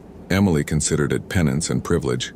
She'd survived when Nathan Drake hadn't, and the price of that survival was living as if every day mattered, as if her daughter's childhoods were more important than any case. But she never forgot, never let herself dismiss the photos as misidentification or the journal entries as panic-induced delusion. The Strigoi were real, hunting in Glacier's backcountry, waiting for the next solo hiker who wandered into their territory after dark. And sometimes, on the anniversary of Nathan Drake's death, Emily would drive to the Hidden Lake trailhead and leave a small memorial. Flowers, a candle, a prayer in Romanian that Father Ionescu had taught her.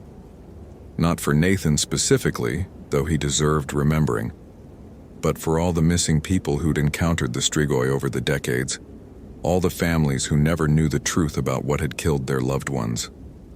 The dead miners hunted still. Emily had survived by running until she found the edge of their territory, by holding out until nature's violence exceeded even undead predation. But she knew her survival was statistical outlier, luck masquerading as skill, and she knew that somewhere in the abandoned mine tunnels beneath Hidden Lake, 2 Strigoi remained, waiting with the patience of entities that measured time in decades, ready for the next hiker who ignored closure signs and entered their claimed ground after sunset. Emily had documented it all. The photos, the journal, the research, the Orthodox Church protocols. If something happened to her, if the Strigoi found her family, if the knowledge needed to be passed on, it was there, encrypted and backed up, evidence of the moment Montana wilderness revealed itself as territory, shared with things that remembered being human, but had chosen to become something else. Hope you felt genuine terror. If you appreciate authentic horror rooted in real folklore, Consider following for more stories. Which moment scared you most? Share your theory about what happened.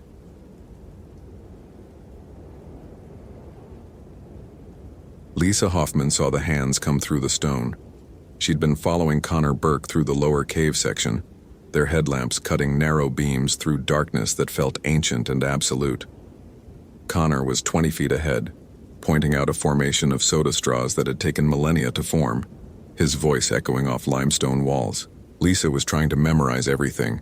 This was only her third week as a ranger at Carlsbad Caverns, and she was still learning to navigate the labyrinth of passages that extended for miles beneath the New Mexico desert.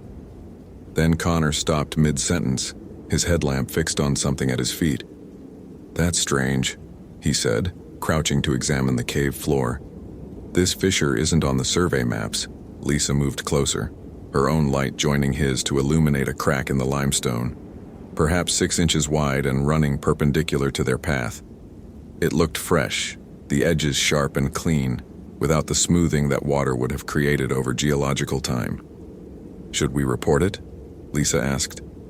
She'd been taught that any new cave features needed to be documented, that Carlsbad was a dynamic system still forming and changing. "Yeah, but let me just..." Connor leaned forward, trying to see how deep the fissure went. The hands came through the stone itself, not from the fissure but from the solid limestone beside it. Pale fingers, impossibly long, with nails like dirty talons. They emerged as if the rock were water, reaching up and wrapping around Connor's ankles with a speed that made Lisa's breath catch. Connor had time to say, "What?" before he was yanked downward. Not into the fissure. Through it, his body compressed in ways that shouldn't have been possible. Bones bending, flesh squeezing, as those pale hands pulled him into a gap too narrow for a human body to fit. He screamed, a sound that was cut off abruptly as his head went through, then his shoulders, his torso, until only his legs remained visible, kicking frantically. Lisa lunged forward, grabbing his boot, trying to pull him back, but the hands were impossibly strong, and the limestone beneath her own feet was suddenly soft, yielding as if reality itself had decided that solid rock could be permeable when it wanted to be. Connor's legs vanished through the crack with a wet sound like meat being forced through a grinder. The fissure sealed behind him with a grinding noise, leaving only smooth limestone that showed no evidence of ever having been broken. Lisa fell backward, her hand still clutching empty air where Connor's boot had been. Her headlamp beam swept across stone that was completely, impossibly intact. No fissure, no crack, just solid rock that had swallowed her colleague in front of her eyes. She screamed Connor's name, the sound bouncing off cave walls and returning to her in mocking echoes. Then she was on her feet, running back the way they'd come, her radio already in her hand. "Code 33, code 33. Her voice was too high, too panicked. "This is Hoffman in Lower Cave. Ranger down. I repeat, Ranger down. Connor Burke has been what? Pulled through solid stone by impossible hands? Compressed and dragged into a gap 6 inches wide? Has disappeared. I need immediate backup. Something happened, something's wrong." Static burst from the radio. Then a voice she didn't recognize, speaking in a language that made her teeth ache. The words were guttural, Eastern European, possibly Romanian based on her limited exposure to foreign languages. Then, cutting through the foreign speech, a single phrase in English. "He was mine first. You are mine second."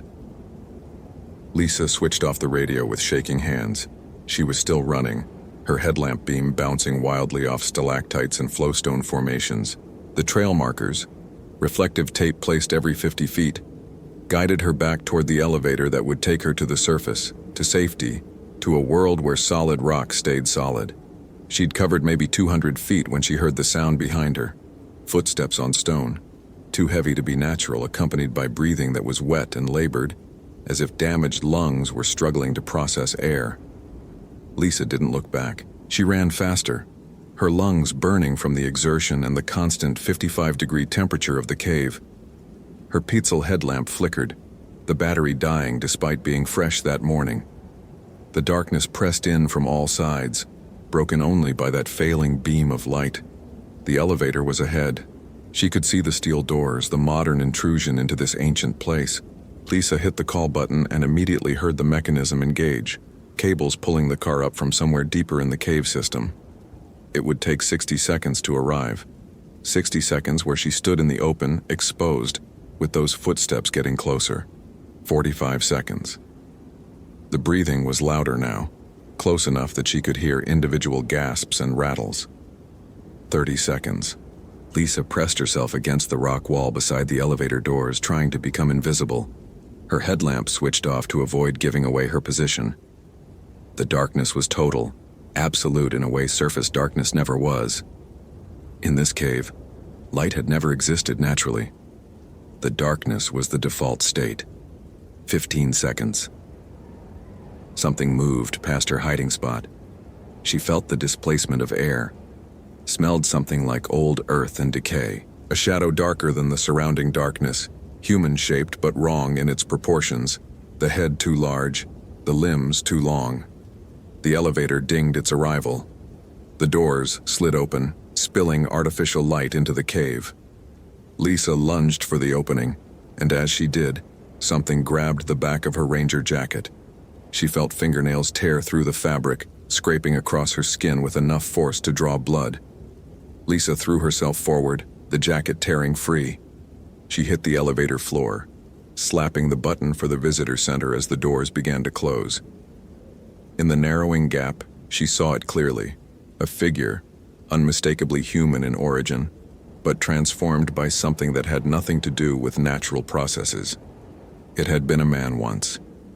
She could see the remnants of that in the bone structure, the shape of the face beneath skin that had taken on the color and texture of cave limestone, but the eyes were wrong, too large, reflective like an animal's, glowing with a pale phosphorescence. The mouth was open, revealing teeth that had grown and sharpened, designed for tearing meat, and it wore Connor Burke's face. The elevator doors sealed, cutting off her view. Lisa lay on the floor, hyperventilating as the car began its ascent. 300 feet up, from the deepest developed section of the cave to the surface. 3 minutes of travel through solid rock while something that wore Connor's face remained below. Her radio crackled, Connor's voice but distorted, speaking with an accent that hadn't been there an hour ago when they'd entered the cave together. Lisa, sweet, inexperienced Lisa, you think the surface will save you? The Strigoi walk between worlds. I am here. I am there. I am everywhere these caves touch. Connor's dead, Lisa said into the radio, though she knew that wasn't quite right. Connor was something worse than dead. Morte dar nu mort, the thing responded. Dead but not dead. This is what waits in the deep places, in the caves where the sun never reaches. The Romanians who came here, who worked the mines nearby, they knew. They left warnings carved in stone, but who reads stone anymore? Who believes the old stories? The elevator reached the visitor center level. The doors opened to artificial lighting and the faint sound of tourist chatter from the main hall. Lisa stumbled out, her torn jacket revealing the scratches on her back, her face pale with shock. The duty ranger, an older man named Martinez who'd worked Carlsbad for 30 years, took one look at her and reached for his radio. We need EMS to the elevator bay. Hoffman is injured. What happened down there? Connor's gone, Lisa managed. Something took him. Something in the cave. Cave-in? Structural collapse? No. Something else. Something that... She stopped, seeing the expression on Martinez's face. Concern, yes, but also skepticism. If she told the truth, that she'd watched Connor be pulled through solid stone by pale hands, that she'd seen him transformed into something with glowing eyes and sharp teeth, they'd think she was having a psychological break. First-year rangers cracked sometimes, overwhelmed by the responsibility or the isolation. Something grabbed him, she said carefully. I didn't see clearly. It happened so fast. We need to send a rescue team. Martinez was already coordinating. Within 20 minutes, there was a full response. EMS checking Lisa's injuries, superficial scratches, mild shock, elevated heart rate, and a cave rescue team gearing up to descend into the lower cave section. Lisa tried to join them, but the incident commander, a man named Alvarez who'd been with the Park Service for 25 years, shut that down immediately. You're a witness, not a rescuer. You stay topside and debrief while we search." Lisa watched them descend. 5 experienced cavers with full technical gear, bright lights, and absolute confidence in their training. She wanted to warn them, to explain what was really down there, but the words wouldn't come. How did you explain that the cave itself had become hostile, that something ancient and hungry had woken up? She was placed in the park superintendent's office to wait, a blanket wrapped around her shoulders despite the September heat outside. Through the window, she could see the desert landscape, creosote bushes and ocotillo stretching toward mountains that rose in the distance. The Guadalupe Range, honeycombed with caves, over 300 known passages in Carlsbad alone, and the unknown ones. The unmapped passages that extended for miles beneath the surface where no light had ever reached and no human had ever walked. Connor was down there, or something wearing Connor's face was down there. Lisa's radio, still clipped to her belt, remained silent. The rescue team was using a different frequency, proper protocol for organized operations, but she kept the device on, monitoring the static, waiting for another transmission in that voice that was Connor but also something older, something that spoke with a Romanian accent and new words like strigoi. Her laptop was on the desk. Lisa opened it and started searching, typing strigoi into the search engine. The results were immediate. Romanian folklore, vampiric entities that rose from the grave to torment the living. But not vampires in the Hollywood sense. Strigoi retained their intelligence, their memories, their personalities. They returned to familiar places and familiar people, driven by unfinished business or by the circumstances of their death.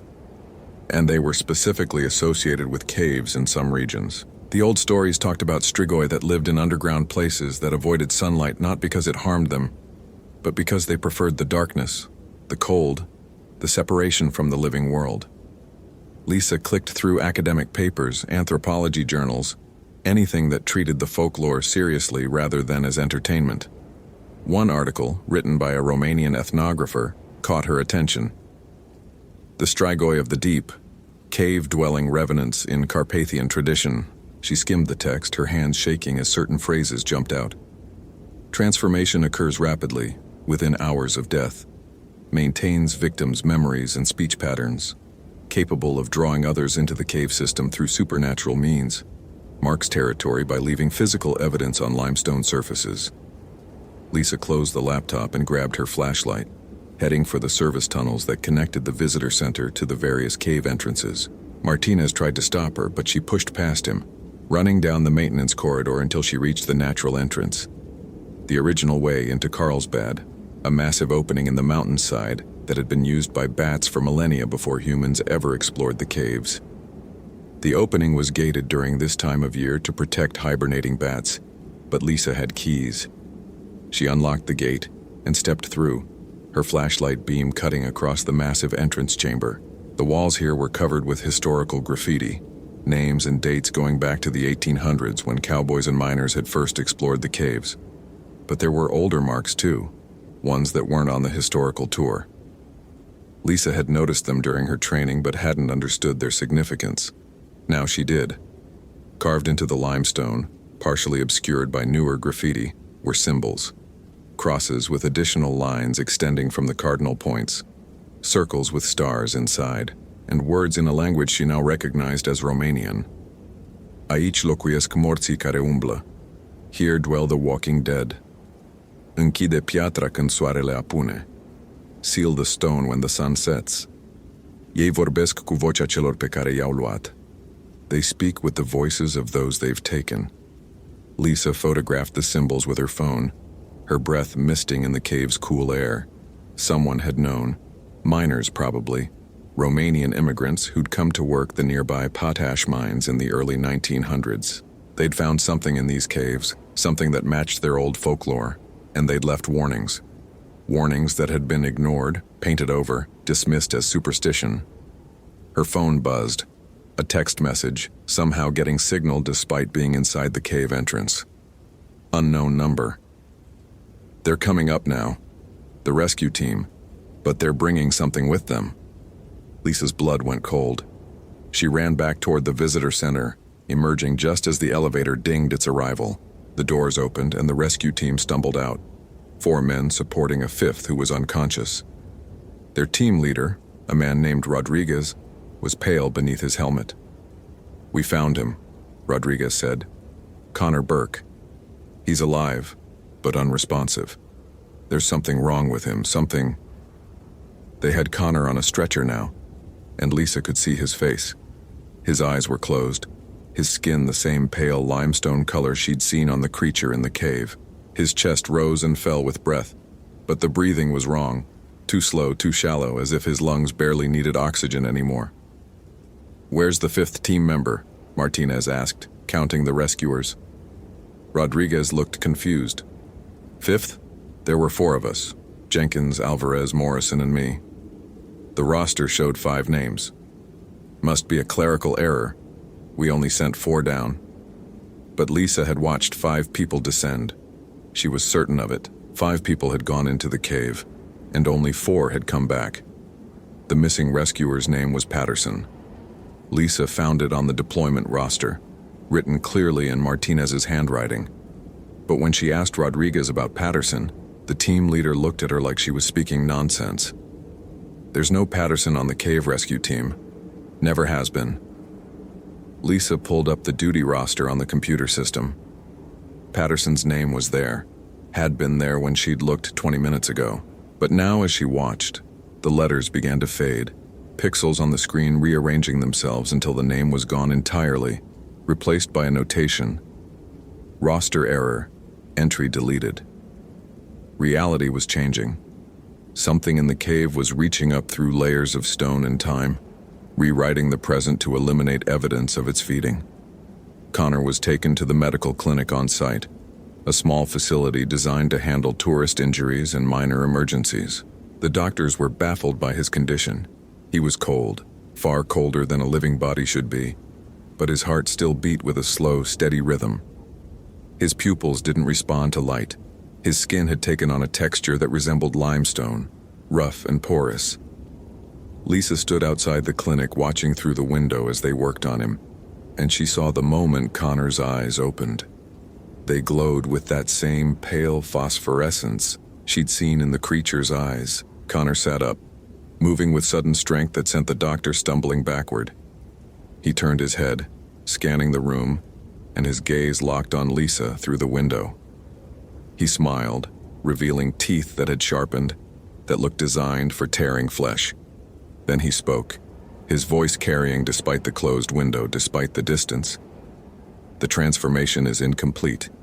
I need to return below. I need the darkness, the stone, the eternal cold. But first, Lisa, I need you to understand. The Strigoi doesn't just take, it offers. Eternal existence, freedom from fear, from pain, from the weakness of living flesh. Join me below. Let the cave claim you as it claimed me." "Sedate him," the doctor was shouting, but Connor moved too fast. He was off the examination table and heading for the door before anyone could react. Lisa ran, not toward the clinic, but away from it, back toward the cave entrance.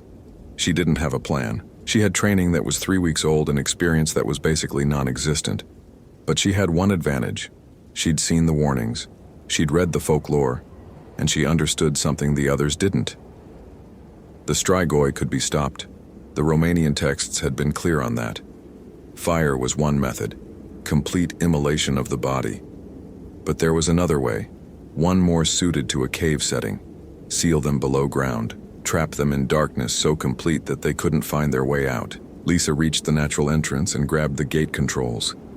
The system was designed to close automatically at sunset to protect bat populations, but it could be manually activated.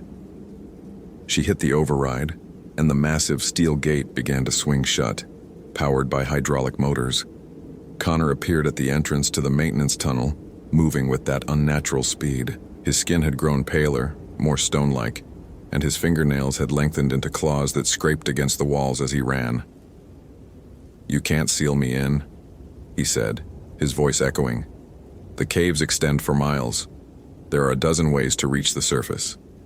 "Then I'll seal all of them," Lisa said, though she had no idea how to do that. Connor stopped at the entrance to the natural entrance chamber, perhaps 20 feet from where Lisa stood. The steel gate was 3/4 closed now, narrowing the opening. "I was your mentor," Connor said, and for a moment his voice was his own again, without the Romanian accent or the inhuman timbre. "I was supposed to teach you, to keep you safe. This isn't what I wanted."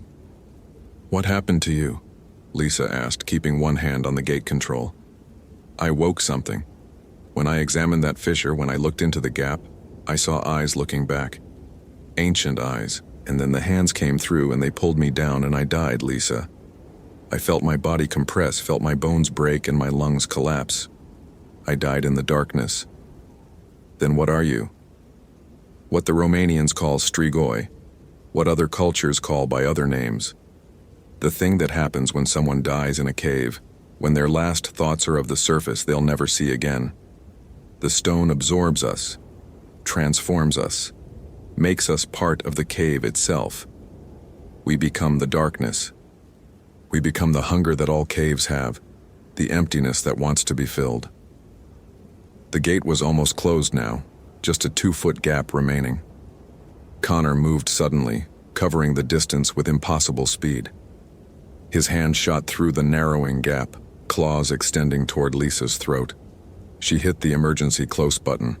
The gate slammed shut with a grinding clang, severing Connor's arm at the elbow.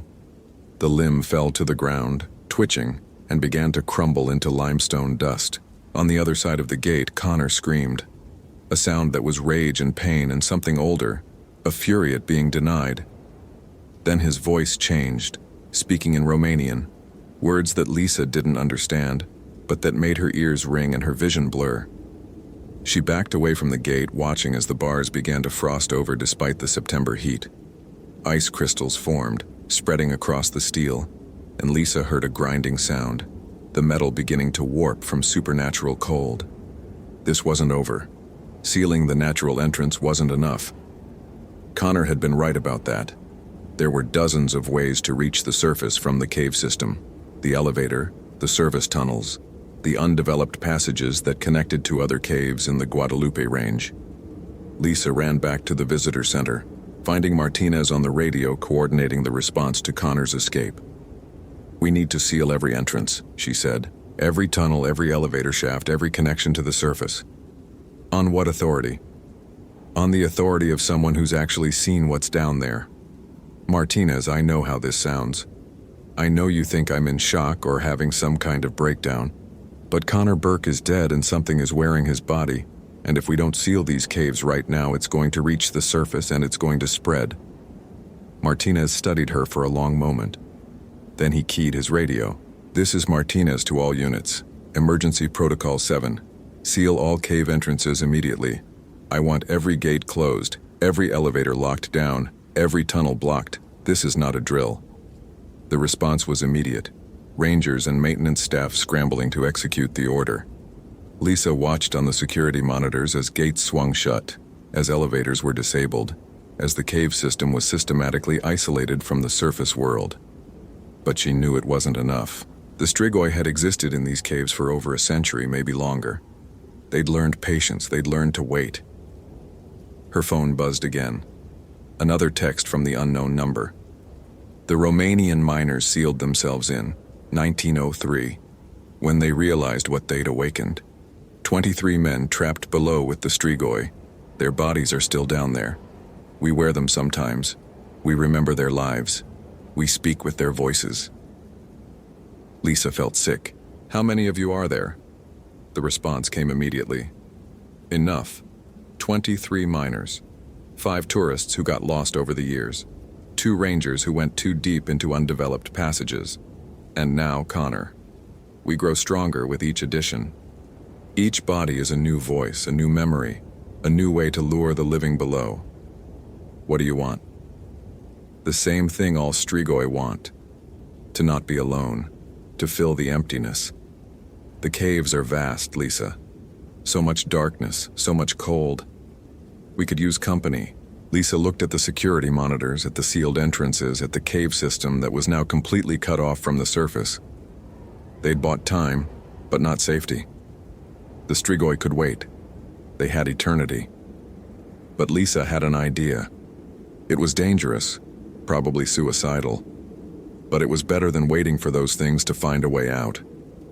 She gathered her gear, rope, harness, 3 powerful LED lanterns, and a backpack full of supplies.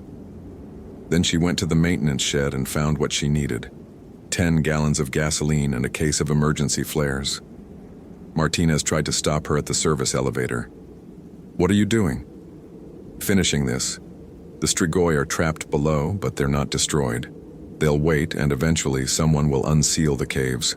A year from now, 10 years, whenever. But if I can find their nesting place, if I can burn the bodies they're using, that's suicide. Maybe, but I'm the one who saw Connor get taken. I'm the one who survived. That means this is my responsibility." She didn't give him time to argue. Lisa entered the service elevator, the one that went deeper than the tourist routes, all the way to the undeveloped sections where the original Romanian miners had worked. She had the override key that would let her descend even with the emergency protocols active. The elevator descended for 5 minutes, dropping through layers of limestone that had taken millions of years to form.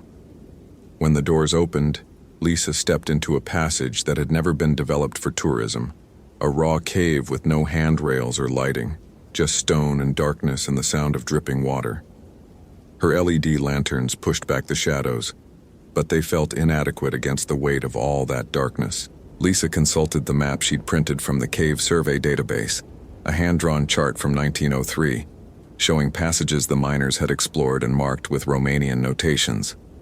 One chamber was marked with a symbol she now recognized, the sign for Strigoi, and a note in Romanian that she'd translated earlier: "Aici dorm morții, nu trezește. Here sleep the dead, do not wake." Lisa followed the passage toward that chamber, moving carefully over slick stone. The air was cold and damp, thick with the mineral smell of limestone. Every shadow looked like it might conceal something with glowing eyes and sharp teeth. She heard them before she saw them. Voices speaking in Romanian, in English, in languages she didn't recognize. They were waiting in the darkness beyond her lights, the collective presence of 31 Strigoi, all wearing bodies that should have been buried or burned decades ago. Connor's voice emerged from the chorus. "You brought fire. That shows you've read the folklore. But Lisa, you're one person with limited fuel in a cave system that extends for miles. You can't burn us all. You can't even find us all." "I don't need to find all of you," Lisa said, entering the chamber marked on the map. "I just need to destroy your nesting place." The chamber was vast, the ceiling lost in darkness above her lights, and against the walls, arranged in crude alcoves carved into the limestone, were bodies. 30 of them, mummified by the cave's constant cool temperature and low humidity. Some wore mining clothes from the early 1900s. Others wore modern hiking gear. 2 were dressed in ranger uniforms, their badges still pinned to their chests. These were the physical anchors, Lisa realized. The Strigoi could move through the cave system, could manifest wherever the darkness was deep enough, but they needed these bodies as anchors to physical reality. Destroy the bodies, and the Strigoi would be cut off from the physical world, trapped in whatever liminal space they occupied between life and death. She poured gasoline over the nearest body, her hands shaking. The Strigoi were emerging from the darkness now, circling at the edge of her light. 30 figures with glowing eyes and pale skin, some retaining more human features than others, all watching with an intelligence that was utterly alien. "You'll trap us," Connor said, his voice coming from one of the circling figures. "Lock us in the space between, unable to manifest, unable to feed. It's a torture worse than death." "You should have stayed dead the first time," Lisa said, pulling out a road flare. Connor moved fast, covering the distance in a heartbeat, his hand wrapped around her wrist, the claws digging in deep enough to draw blood. "Join us instead. Let the cave claim you. You'll never be alone, never be afraid. The darkness will embrace you, and you'll exist forever in the stone." Lisa felt the pull of his words, felt something in the cave itself reaching for her consciousness. It would be so easy to give in, to let the transformation happen, to become part of this ancient collective that had existed in the darkness since before humans had named the stars. But she thought of the surface world, sunlight on desert sand, the smell of creosote after rain, the sight of bats emerging at dusk from the natural entrance. She thought of all the living things that needed protecting from what lurked below. Lisa struck the flare against its cap. It ignited with a brilliant red flame that sent the Strigoi recoiling, their bodies instinctively retreating from the light and heat. She dropped the flare into the gasoline-soaked alcove. The fire spread fast, engulfing the first body, then the second. The flames grew, fed by the gasoline and the dry organic matter of the mummified corpses. The Strigoi screamed, a sound like wind through narrow passages, like stone grinding on stone, like the earth itself in agony. Connor released her wrist, staggering backward. "You've murdered us," he said, his form already starting to fade, becoming translucent. "You've condemned us to eternal nothingness." "You were already condemned," Lisa said. "I'm just finishing what should have happened 100 years ago." She lit more flares, throwing them into the alcoves, watching as the fire consumed the bodies that had anchored the Strigoi to physical reality. The heat was intense, the smoke thick with the smell of burning flesh and old fabric. The Strigoi circled, desperate, trying to reach her through the flames, but the fire formed a barrier they couldn't cross. One by one, the figures faded. Connor was the last to go, his form hovering at the edge of the firelight. For a moment, his eyes were human again, filled with something that might have been gratitude or might have been rage. Then he was gone, and Lisa was alone in a chamber full of flames and smoke. She ran for the elevator, her lungs burning from the toxic fumes. The fire was spreading, igniting support timbers that the miners had left behind, consuming everything organic in the chamber. Lisa hit the elevator call button and prayed it would respond, that the smoke hadn't triggered the emergency shutdown. The doors opened. She stumbled inside and pressed the button for the surface, and the elevator began its ascent, just as the fire reached the passage behind her. 5 minutes of travel through solid stone while below her the fire raged. Lisa could feel the heat through the elevator walls, could smell the smoke that was being pulled up through ventilation shafts. The cave was burning and she'd set the fire. The elevator reached the visitor center. The doors opened to chaos, smoke alarms blaring, rangers evacuating tourists, Martinez shouting orders into his radio. He grabbed Lisa's arm as she emerged. "What did you do?" "I finished it. The Strigoi are gone, but the fire suppression is already activated. CO2 systems in all the lower passages. It'll be out in 20 minutes. Martinez studied her face, seeing something there that made his expression soften. "Did you find them? The bodies?" "All of them. The miners from 1903, the lost tourists, the rangers who disappeared. They were all down there being used as anchors." "And Connor?" Lisa touched her wrist, where Connor's claws had broken skin. The wounds were already healing, closing faster than they should. Connor died the moment those hands pulled him through the stone. What came back wasn't him. It was just something wearing his face. The fire was contained within 3 hours. The lower passages were sealed permanently, marked as hazardous and removed from all future development plans. The official report listed it as an accidental ignition caused by equipment malfunction, with no mention of Strigoi or undead miners or caves that could swallow people through solid stone. Connor Burke's body was never recovered. The official story was that he'd been killed in the collapse that had trapped him, that his remains were sealed behind unstable rock. Lisa attended his memorial service and said nothing about what she'd seen, what he'd become, what he'd offered her in that burning chamber. But she kept the scars on her wrist, and sometimes late at night she felt the pull of the caves, felt something in the darkness calling her name. The Strigoi were gone, destroyed when their physical anchors burned. But the cave itself remained, and caves had memories longer than human lifespans. Lisa requested a transfer 6 months later.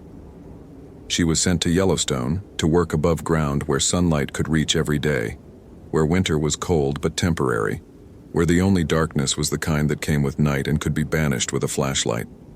She never went into a cave again, not recreationally, not professionally, not even to visit tourist attractions, because she'd learned that some places exist outside human understanding, that some darkness is too deep to ever fully illuminate, and that the line between the living and the dead was thinner than anyone wanted to admit. The caves beneath Carlsbad remained, honeycombed passages extending for miles in every direction, officially empty, officially safe.